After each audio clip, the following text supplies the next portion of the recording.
I remember the beginning not as a single moment, but as a handful of shattered images that refused to sit together. First came the pain, needle sharp, drilling into the seam where spine meets skull. Then a metallic flavor surged over my tongue. Not blood. Something colder than that. Like biting down on the salt-stained plating of a void hauler that has spent too long in the dark between stars. Back then, I still had a name that mattered to me. I was Jarek Vaughn. One more set of hands in the loading pits, one more back bent under crates. I counted rivets, signed manifests, hauled munitions until my shoulders felt carved from slag. On a world that used to be important, that used to be proud. Forge World Icarion Secundus had once rolled out armored carriers and artillery in endless ranks. Now it limped along, turning out replacement assemblies, low-grade shells, and acceptable substitutes that would be shipped to wars we weren't allowed to name. The forged temples still bled smoke into a permanent dusk, but the priests no longer spoke with certainty. Their words had changed. Allocation, output, optimization.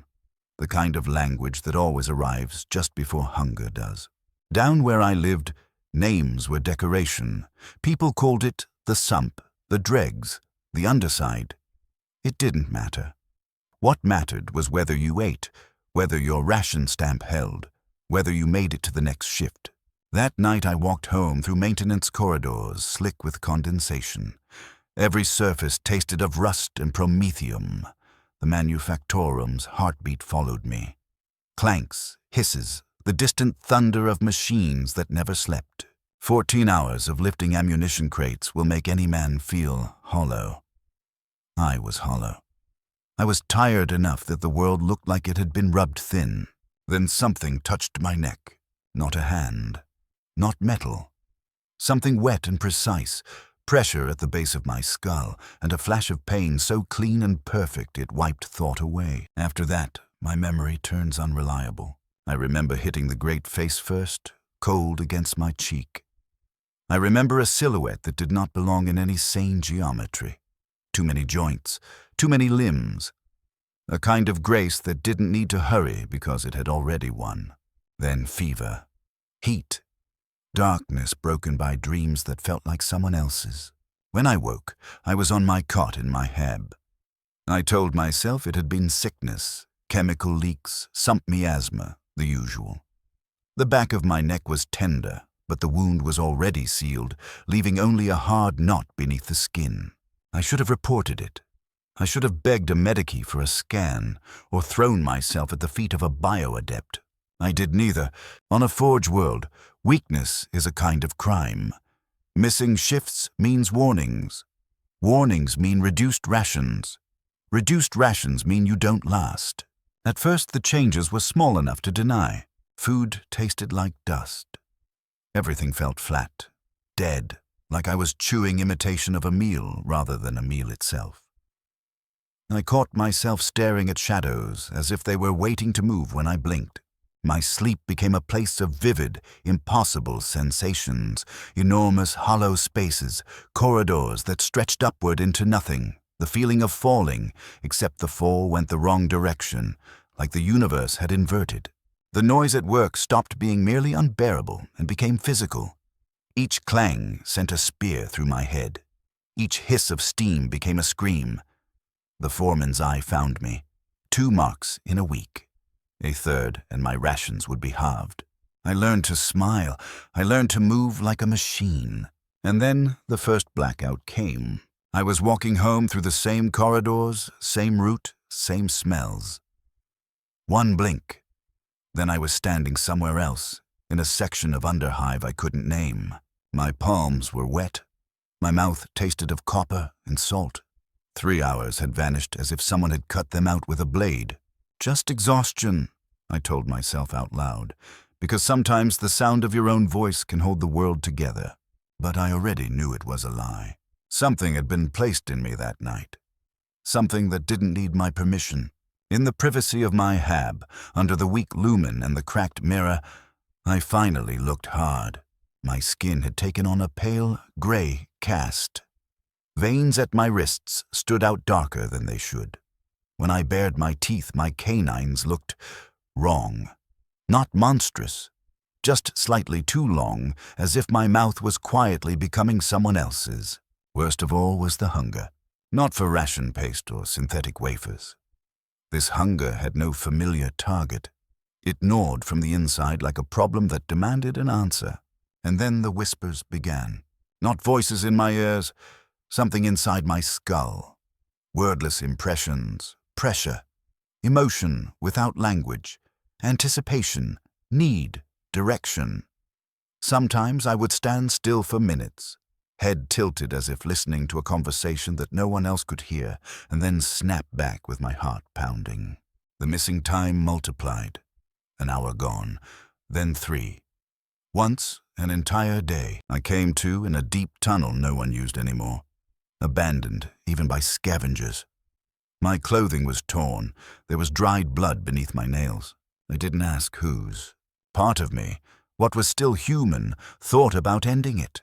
One step too close to an exposed conduit, one careless hand near a plasma feed.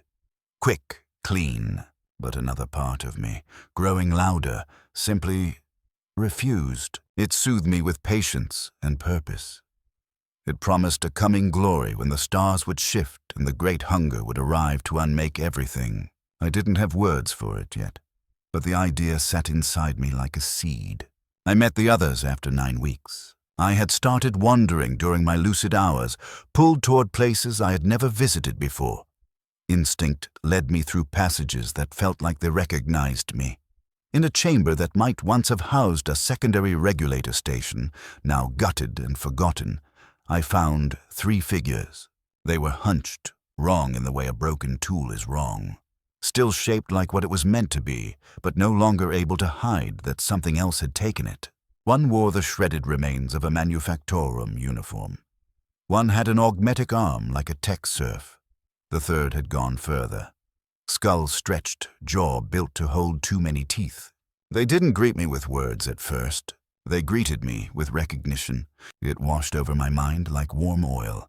Kinship without permission. My stomach turned. The human part of me wanted to run, to retch, to deny the obvious. The other part felt, for the first time, something like belonging. What is happening to me? I asked, and my voice sounded distant even to myself. The one with the augmetic arm approached, movements jerky, as if it was still learning how to inhabit its body. When it raised its hand, I saw fingers beginning to fuse, flesh toughening into something plated. "You are waking," it said, mouth shaping the syllables imperfectly. "You are changing. You are being prepared." For what? Its head tilted in a way that made my skin crawl. Too quick, too angled, too inhuman. For the ones who made us. For the brood that hungers. For the devourer. The words landed like a memory I'd never lived. On a forge world, certain knowledge is locked behind seals and oaths, but rumors leak through the underhive like poison through water. Worlds stripped bare. Planets left as husks. A hunger that crosses the void. I forced myself to say it. "We're human." "We were," it corrected gently. "Now we are part of something larger. The mind grows," another of them murmured, voice like grit. "The call strengthens. Soon they will hear."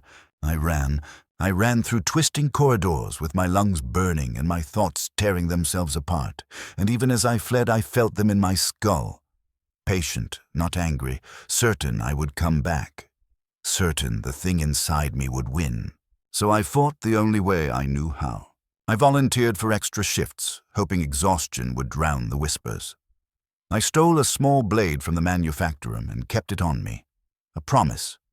If the missing time got worse, if I woke with more blood on my hands, I would use it before I could hurt anyone else. For a while, it almost worked. The pressure receded. The blackouts eased. I let myself imagine containment, recovery. Then the inspection cycle came. Every solar turn, the upper spires sent Mechanicus agents down to measure productivity and efficiency. Everyone feared these visits. Those deemed unnecessary didn't get fired. They got repurposed, shifted to lethal zones. rendered down into raw materials for the corpse starch lines. I was at my station, feeding crate after crate onto a conveyor, when a presence slid along the edge of my mind. Vast, cold, and alert. They had brought an auger servitor this cycle. A sentinel built from human remnants and detection arrays, its lenses swiveling independently, sampling air, scanning flesh, tasting the invisible. I kept my head down. I moved like the man they expected, dull, obedient, replaceable. But I felt its attention pause on me. The whispers in my skull flared into a chorus of alarm, not just me, others, scattered through the underhive, waking at once. A network, lighting up. The sentinel drifted closer. Its limbs clicked softly. It stopped a few paces away, sensor cluster aimed directly at my chest. "Subject displays anomalous signatures," it intoned, voice flat as a data slate. "Potential xenocontamination. Isolate for examination." 2 security units detached from the wall and started toward me. I had seconds. Part of me wanted to surrender. Confess. Beg them to purge me before the infection spread further. But that part wasn't driving anymore. Something surged through my body with horrifying speed. Colors sharpened. Smells became knives. I heard the whir of servos like music. Strength flooded muscles that had only ever known fatigue. My hands changed before my eyes. Fingers lengthening, nails hardening into hooked shapes. My jaw loosened in a way no human mouth should. I moved without deciding to move. The first security unit fell in a blur. My claws found the seam where flesh met machine and ripped it apart. The second raised a stun baton, built for tired workers, not for what I was becoming. It struck me, and the pain arrived late and irrelevant. The sentinel fired, a thin beam scorching my shoulder. I barely registered it. I crossed the distance in a single bound and tore at the sensor array, shredding the delicate instruments that had named me. Only when the shouting began, when I heard the workers screaming, did the human part of me resurface for a heartbeat. I stared down at my hands and saw weapons where hands should be. For a moment I felt nothing but horror. Then the alarms started. Klaxons wailed. Bulkheads began to cycle shut, sealing corridors, trapping people. I ran, fast, too fast, into the maintenance tunnels, away from light, away from the thin lie of humanity. Behind my eyes, the brood mind fully stirred. The quiet network became a humming choir. The careful patience was gone. The disguise had been torn away. In the deepest levels, in chambers sealed from human use for centuries, I found them gathering, dozens of bodies in different stages of wrongness. Some almost human, some barely. At the center stood the source, the Patriarch. It was massive, towering, a shape that felt like a bad dream given muscle and bone. 4 arms ending in curved claws. A skull stretched to house an intellect too large for its frame. Eyes that held something ancient, cold, and calculating. I approached with the others, pulled like iron toward a magnet. It touched my head with a gentleness that didn't fit its claws, and the brood mind hit me like a tidal wave. I saw plans laid over decades, the slow infection of the underhive, the conversion of key workers, the sabotage of detection systems, the patience of a predator that measures time in generations. All of it aimed at a single purpose, to ignite a beacon loud enough to reach the void. I saw what would happen to this world, its people, its cities, its forged temples, rendered down into nothing but fuel for an endless hunger. And I saw my role in that doom. The human part of me screamed inside my own skull. It tried to fight, to reject, to claw back control. But it was already small, already drowning under the weight of something vast. When the Patriarch released me, I fell to my knees, shaking. Around me, others received the same communion, some weeping, some making sounds that weren't human, all accepting. "The time for hiding is finished," rasped one of the advanced hybrids. Another argued that the core wasn't strong enough yet, that they might not hear. The Patriarch answered with a series of clicks and hisses that carried certainty without translation. The uprising began immediately. I was placed in a strike group. Our target, a primary power distribution node.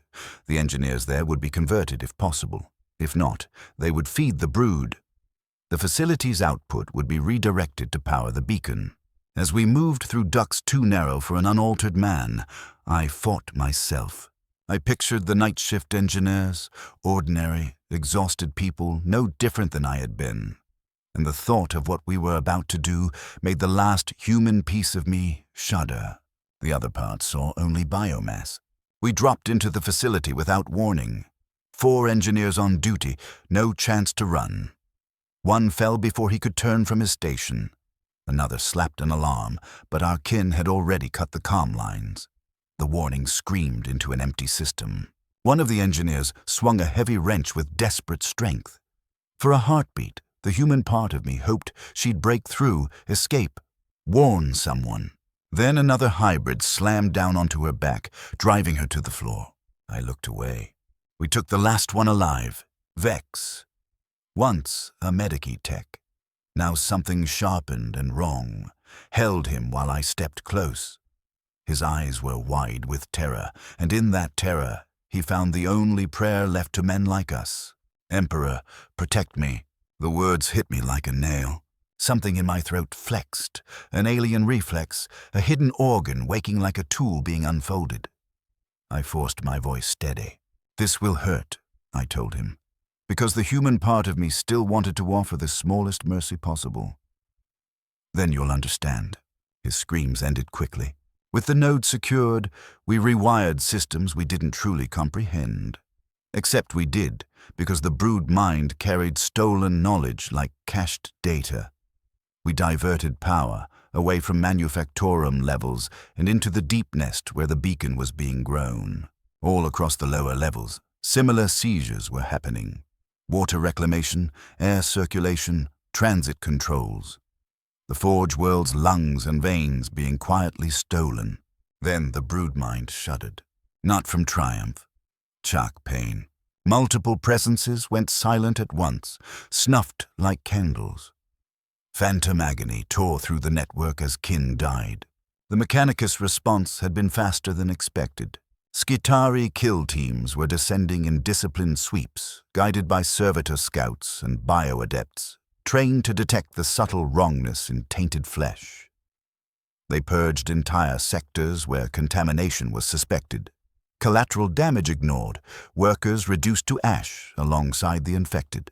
The human part of me felt a surge of vicious hope. Maybe they could contain it. Maybe this world could be spared. The hybrid part felt only urgency. Orders pulsed through the network. All broodkin were to fall back and defend the beacon. We moved ahead of the Skitari line like ghosts, slipping through tunnels they hadn't cleared yet. The beacon chamber had once been a secondary plasma reactor hall, decommissioned and forgotten.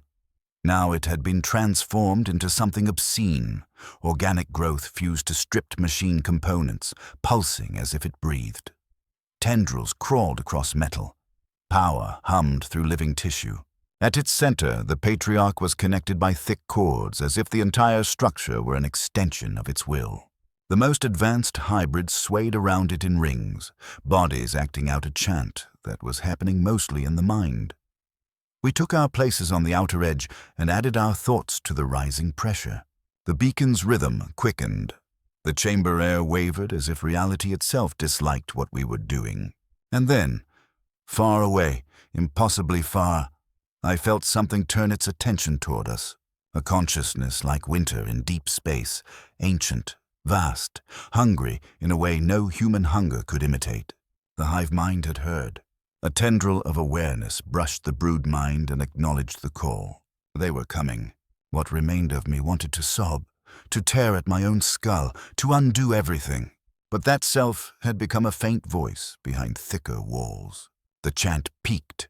The beacon flared once, an initial shout into the void, then steadied into a constant signal, a guiding howl the fleet could follow. Then the response arrived. Not words, data, intent, instruction too complex for me to hold. The Patriarch absorbed it, sifted it, and pushed simplified purpose back into the network. I understood enough. The fleet had altered course. It would come for Icari and Secundus, but not tomorrow. Even the swiftest vanguard would take time. A solar year, perhaps, for the first claws to reach us. We would have to survive, infiltrate, weaken defenses, keep the beacon alive. As the brood dispersed into new assignments, a new wave of emotions surged from higher tunnels, fear and pain. The Skitarii had found a larger nest, one full of fresh converts who hadn't learned to hide. The purge was total. Bolt, flame, blade. No mercy, no sorting, only erasure. I felt each death as a flicker going dark inside the brood mind. Vex spoke beside me, her changes accelerating, jaw distended, eyes taking on a faceted sheen that made my stomach twist. "They're more effective than expected," she rasped. "It won't matter," another hybrid insisted, voice barely understandable through altered anatomy. "The call has been made." But worry still rippled through the network like static. If the Skitarii kept this pace, they might reach the beacon before the fleet arrived. New orders came. We would slow them down, distract them, draw them away from the deep. Sacrifices were required. I was assigned to a diversion cell, Vex and 7 others. We would strike a primary manufactorum level. Loud, visible, undeniable. Forcing the Mechanicus to redirect resources and attention. A mission meant to burn bright and die fast. To the brood, death was merely reabsorption. A return to the whole. But inside me, the last human fragment stirred. Not with fresh horror, but with recognition. An opening. If I could break free for even a moment, just one breath of autonomy, I might turn this suicide run into something else. I might lead the Skitarii exactly where they needed to go. I might end the beacon before it was too late. The thought didn't even have time to become a plan. The moment it formed, sharp, hopeful, treacherous. I felt it brush the surface of the brood mind like a finger dragged across still water. The network tightened around me at once, silent and absolute. No accusation, no anger, only attention. Vex turned her head slowly. In the half-light of the maintenance shaft, her eyes caught the lumen glow and scattered it into facets like cut glass. She didn't need to raise a weapon. Her suspicion was a weight in my skull. "The human shard still struggles," she sent, the words shaped by a mouth that no longer wanted to remember human speech. "It will stop." I forced my breathing to remain steady, forced my posture to align with the others. Ready, obedient, purpose-driven. I let the hybrid instincts rise like a mask and settle into place. "It's nothing," I said aloud, because sometimes sound helps sell the lie. A fading echo. She studied me for a heartbeat too long. Then she looked away as if satisfied, but the brood mind did not relax. Around me, the psychic web changed, subtly, unmistakably. I felt more eyes than before, more threads watching for the smallest ripple of hesitation. If I'd ever had a window to betray the brood, it had just closed.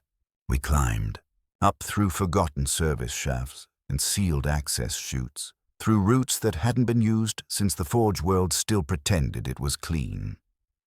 We avoided the main corridors where patrol density would be thickest, where the Mechanicus would have laid their kill zones and sensors. The target was a munitions manufactorum, one of the places the world still bragged about in official reports. Bolter rounds, last-pack casings, armored crates stamped for regiments across the sector. Strike there, and the response would be immediate, violent, impossible to ignore. That was the point. As we neared the upper levels, my senses sharpened in ways that frightened what remained of me. Sound became layered. I could pick out the individual pitch of each servo in a distant door, the electrical whine of a conveyor motor through meters of bulkhead. Light shifted from bright and dark into gradients of meaning. And smell. Smell became information. Every passage carried traces. Fatigue sweat from workers, acrid metal dust from grinding stations, a lingering tang that told me fear had passed through here recently. I could taste emotion as chemistry, could tell where humans had hurried, where they had paused, where they had argued. My muscles felt coiled, not tired, alive with stored violence. The transformation was accelerating. The human part of me tried to cling to the familiar, names, prayers, old routines, but it slid away like grease. Soon, there would be nothing left of Arvin Creel, except a set of memories the creature wearing his skin could consult like a manual. We reached the access point, a maintenance hatch opening into a secondary storage bay. Component bins stacked high, shelving like narrow canyon walls. Behind it, I could smell them, dozens of workers, their bodies hot with exhaustion, their breath laced with trace promethium and cheap stimulant vapors. Under those surface scents was something richer, biomass. The hunger surged so hard it blurred the edges of thought. Not the dull need that drives a man to eat. This was a gravitational pull, a fundamental law, the urge to open the hatch and fall into the crowd and take until the ache was gone. My hands flexed. The skin along my fingers tightened, hardening, the nails eager to become something more decisive. Only the brood mind held me in place. A pulse, cold and commanding, ran through us. On the signal came the thought from the most changed among us, the one who had once been a shift supervisor and now wore a name that didn't sound fully human in my head anymore. Remember the purpose. Chaos. Visibility. Make them come. Then retreat along the planned path. Pull them away from the deep. We didn't answer with words. We didn't need to. Agreement moved through the network like synchronized breath. I steadied myself, tasting the air one last time, and then the signal struck. We burst through the hatch as one. The storage bay held 2 workers doing inventory. They barely had time to look up. They saw us, wrong silhouettes against ordered shelves, and the idea of what we were hit their faces like a physical blow. I moved faster than my mind could narrate. One fell without a sound. The other stumbled backward, mouth opening to shout. Vex was already there, cutting the sound off before it became an alarm. We didn't linger. We didn't feed. We pushed through the storage bay and out into the main manufactorum floor. The space was enormous. Rows of assembly stations, overhead cranes, conveyor lines carrying brass casings like rivers. Dozens, scores of workers under harsh lumen strips, hunched over their tasks in the practiced misery of the unimportant. They looked up together. For a half-second, there was a silence so complete, it felt like the world itself was deciding whether this moment was real. Then reality chose panic. Screams ripped through the floor. People ran for exits. Some ducked behind machines. Some froze, the mind refusing to understand what the eyes were reporting. A few, brave, foolish, desperate, grabbed tools and turned toward us. They were the first to fall, not because we hated them, not because we needed their deaths, because they placed themselves between the brood and its objective, and the brood no longer tolerated obstacles. The klaxons began to howl, sudden, piercing, designed to tear attention upward through the entire complex. To unmodified ears, it was frightening. To mine, it was agony, a bright blade of sound jammed behind my eyes. We endured it. We spread out and destroyed what mattered visually, ripping control panels free, overturning stations, snapping conveyor belts so the line spilled into chaos. One of us tore open a promethium feed and the air filled with hot chemical stink and bright sparks. Another shoved a crane arm off alignment so it screamed against its own rails. We weren't slaughtering. We were making a statement in metal and fire. 30 seconds. Vex sent, her senses reading the approach like a scent.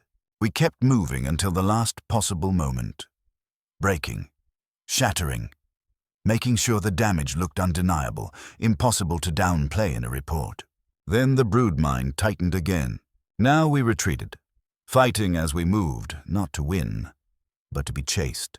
The first Skitari entered with a precision that didn't belong to living creatures.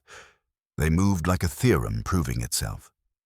No hesitation, no fear.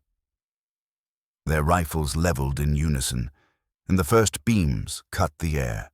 One of our number dropped instantly. Connection severed so cleanly it was like a thread cut by a single perfect blade. In the psychic network, I felt it not as grief, but as a sudden cold absence. We returned fire with scavenged weapons, rounds and bursts, mostly for effect. The Skitarii didn't flinch. Their armor drank our efforts, and their targeting systems adjusted as calmly as a machine correcting a fraction. Another hybrid fell, then another. We accelerated into the maintenance tunnels, forcing the chase into narrower spaces where fewer Skitarii could bring weapons to bear. It wouldn't save us, but it would stretch the pursuit into minutes. Minutes were everything. I was last into the tunnel, turning long enough to fire a final burst down the corridor to keep their attention anchored. A beam struck my shoulder. The impact spun me and slammed me into the wall hard enough to rattle teeth. Pain bloomed, bright, clean, then dulled as my altered body began to contain it. The smell of my own burned flesh filled my nose. I staggered upright and ran. Behind us, the Skitarii advance never changed pace. It wasn't hurried, it wasn't cautious, it was inevitable.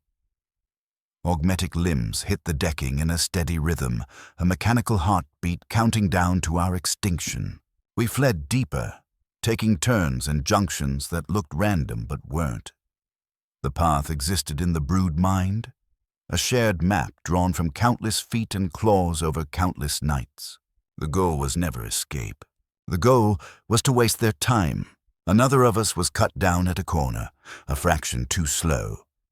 I felt the brief spike of pain through the network, then the familiar emptiness. Only 5 remained. "Junction ahead," Vex sent, her voice thinning as her vocal tract changed even while she ran. Prepared point. Section 23 was a 3-way intersection chamber where tunnels from different levels met. We had staged an ambush there, improvised charges salvaged from the manufactorum, reworked with crude certainty, not enough to kill Skitarii, enough to slow them, enough to buy more minutes. We burst into the chamber and took positions on the far side, weapons trained at the entry tunnel. The detonator clicked. Nothing. No tremor, no flash, no roar. For a heartbeat, the brood mind filled with confusion, then with dread. Either the charges had failed, or someone had already found them. "Fall back," came the command, both as thought and as a hissed word. Too late. The Skitarii appeared at the tunnel mouth, already firing. The first to die was the most transformed among us. The obvious target, the largest silhouette. Beams converged on center mass with cold mathematical certainty, and the hybrid collapsed, body refusing to obey the laws of survival. Vex and another tried to cover the retreat. They lasted seconds. One was erased so quickly there wasn't even a moment to understand it. Just disconnection. Vex dodged the first volley, reflexes too fast for a human life to have earned, but the chamber had no cover, no angles to break line of sight. The second volley caught her mid-movement. She hit the decking hard, still alive, still connected, her pain screaming through the network like raw static. I hesitated, not because it was rational, because a part of me still remembered kinship as something more than function. A beam scorched past my head close enough that I smelled hair burn. A hand grabbed my arm, another hybrid, the last besides me, and yanked me toward the escape tunnel with brutal strength. "She's finished," he sent, voice like broken metal. "The mission continues." He was right. I could feel Vex's presence thinning already, life draining away while the Skitarii advanced without mercy. They wouldn't waste a clean end on her. They would let her die, or worse, take what remained for dissection. We ran. Our diversion was working, but the price was obscene. Only 2 of us now from the original strike cell, and the Skitarii showed no sign of abandoning pursuit. At the next junction, my companion sent a hard thought. Split. Double their problem. It was logic. 2 targets force a choice. Divide and weaken, or commit and allow one to slip away. He indicated a left tunnel for himself, a right for me. We clasped forearms for the span of a breath, an oddly human gesture under layers of alien change. Then we parted without looking back. I ran until the tunnel air tasted like copper and dust. My body didn't fatigue the way it should have. It spent pain and effort like currency it no longer valued. Section 32 awaited, an abandoned water reclamation facility, vast and cluttered with filtration tanks, dead pipes, and darkness. The perfect maze. If I reached it first, I could stretch the chase into hours. Then the broodmind jolted, a spike of pain, sharp, final, and then the cold emptiness of severed connection. My companion was gone. They had found him. The realization didn't slow me. It only made the loneliness in the network sharper. For the first time in hours, I felt what it meant to be a single node rather than part of a pack. I squeezed through the partially jammed pressure door into Section 32. Ancient tanks rose in rows like silent sentinels, thick with dust. Pipes crisscrossed overhead, some large enough to walk through, others barely wide enough to crawl. I paused. One breath, two, trying to listen for pursuit. And then I felt the broodmind shift again. Not the small local ripples of chase and death. This was a wave from deep below, alarm rolling outward, urgent and absolute. The Skitarii had changed pattern. A significant force was no longer chasing diversions. They were moving straight toward the beacon. Somehow they had found it. The knowledge hit like a physical blow. All our sacrifice, Vex, the others, the bloodless arithmetic of delay, could become meaningless in minutes. The beacon could be destroyed before the fleet arrived. For one impossible instant, the human fragment inside me surged with something like joy. If the beacon died, the world might live. Billions might be spared. But that fragment was small, a candle in a storm. The dominant mind inside me felt only despair and violent need. Orders slammed through the network. All diversions cease. Surviving broodkin converge on the beacon. Defend at all costs. A last stand. No alternative. I turned away from the filtration maze, abandoning the clever game of hide-and-seek. I sprinted back into the tunnels, taking routes that would let me double back while the Skitarii still searched the reclamation chamber. My head start was measured in minutes, but minutes mattered. As I ran, the broodmind narrowed and sharpened, focus tightening toward a single point. Individuals disappeared into purpose. The Patriarch's will rose like a tide, pulling every remaining thread toward war. Other broodkin joined me as I neared the deep, emerging from side shafts, silent silhouettes moving with the same frantic discipline. None spoke. We didn't need words. We were a single organism with many limbs. At the outer approaches to the beacon chamber, defenses were already forming. Barricades made from torn decking and wrenched bulkheads, firing positions on gantries. Newer converts, still close enough to human to wear stolen uniforms, handed scavenged firearms with shaking precision. The more transformed hybrids crouched at choke points, where claws could do what bullets couldn't. In the center, the beacon pulsed faster than before, its rhythm agitated, hungry, as if sensing the approaching threat. The Patriarch stood beside it, and it had changed. The earlier communion with the distant mind had accelerated its evolution. It moved with terrible grace, larger, more precise, more sure of itself. It touched defenders as it passed. Brief contact that reinforced the bond, tightened obedience, burned doubt away. When it reached me, its clawed hand settled on my head.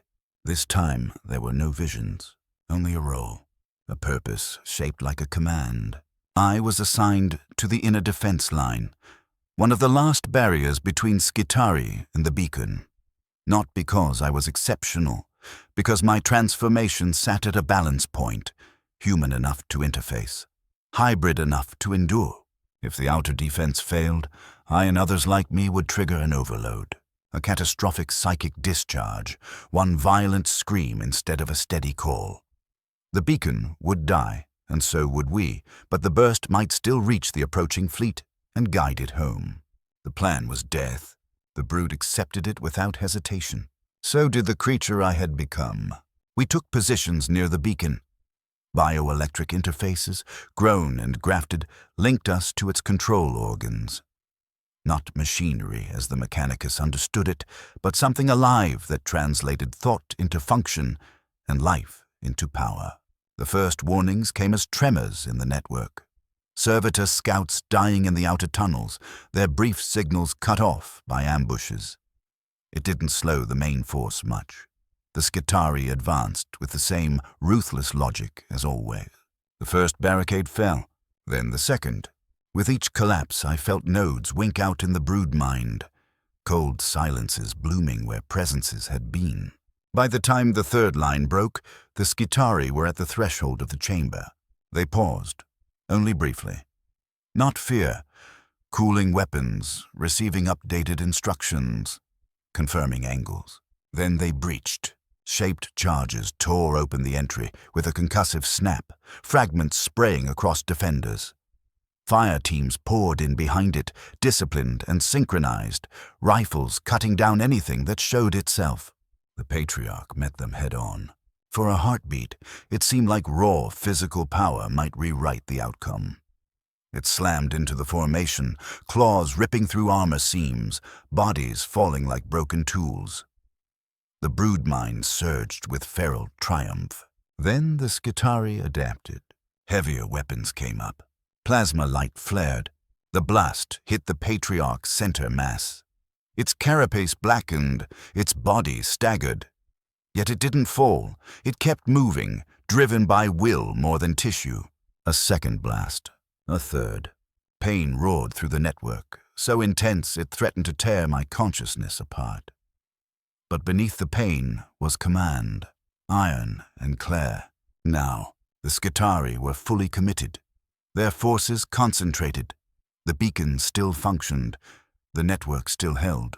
I grasped the living interface. The others did the same. We began to pour ourselves into the beacon, not metaphorically. I felt my vitality draining, a tide flowing out of my body into something vast and hungry. The beacon's pulse became erratic, the air thickening as if reality disliked the pressure building inside it.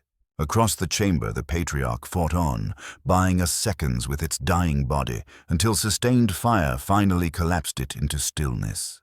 Its physical death did not immediately end its presence. For a few final moments, its psychic essence lingered, holding the network together, keeping us synchronized, keeping the beacon aligned. My vision started to darken at the edges. My thoughts thinned. Strangely, fear did not come. The hybrid mind felt only fulfillment. And the last human fragment, what remained of Creel, felt a quiet, unexpected peace. An ending, an end to hunger, an end to the knowledge of what I had done with stolen hands. The Skitarii recognized the imminent catastrophe and began to withdraw, fighting backward, disciplined even in retreat. Too late. The overload crossed its point of no return. The beacon flared with a light that did not belong to the spectrum. Something you didn't so much see as understand incorrectly. The chamber geometry seemed to bend around it, as if space itself was trying to step aside. Then the detonation came without sound. A psychic eruption, pure signal, pure force, that tore through flesh and metal and the thin walls between mind and mind. I felt my body break apart under laws that had no mercy for form. But my consciousness, hooked into the brood mind, persisted a fraction longer, long enough to feel the shock wave expanding outward, racing up through the underhive, out through the planet's skin, and into the void. A final desperate call carrying everything the great hunger needed. Coordinates, defenses, weaknesses, promise of biomass. And in the cold, dark between stars, something vast turned fully toward us, acknowledged, adjusted, accelerated.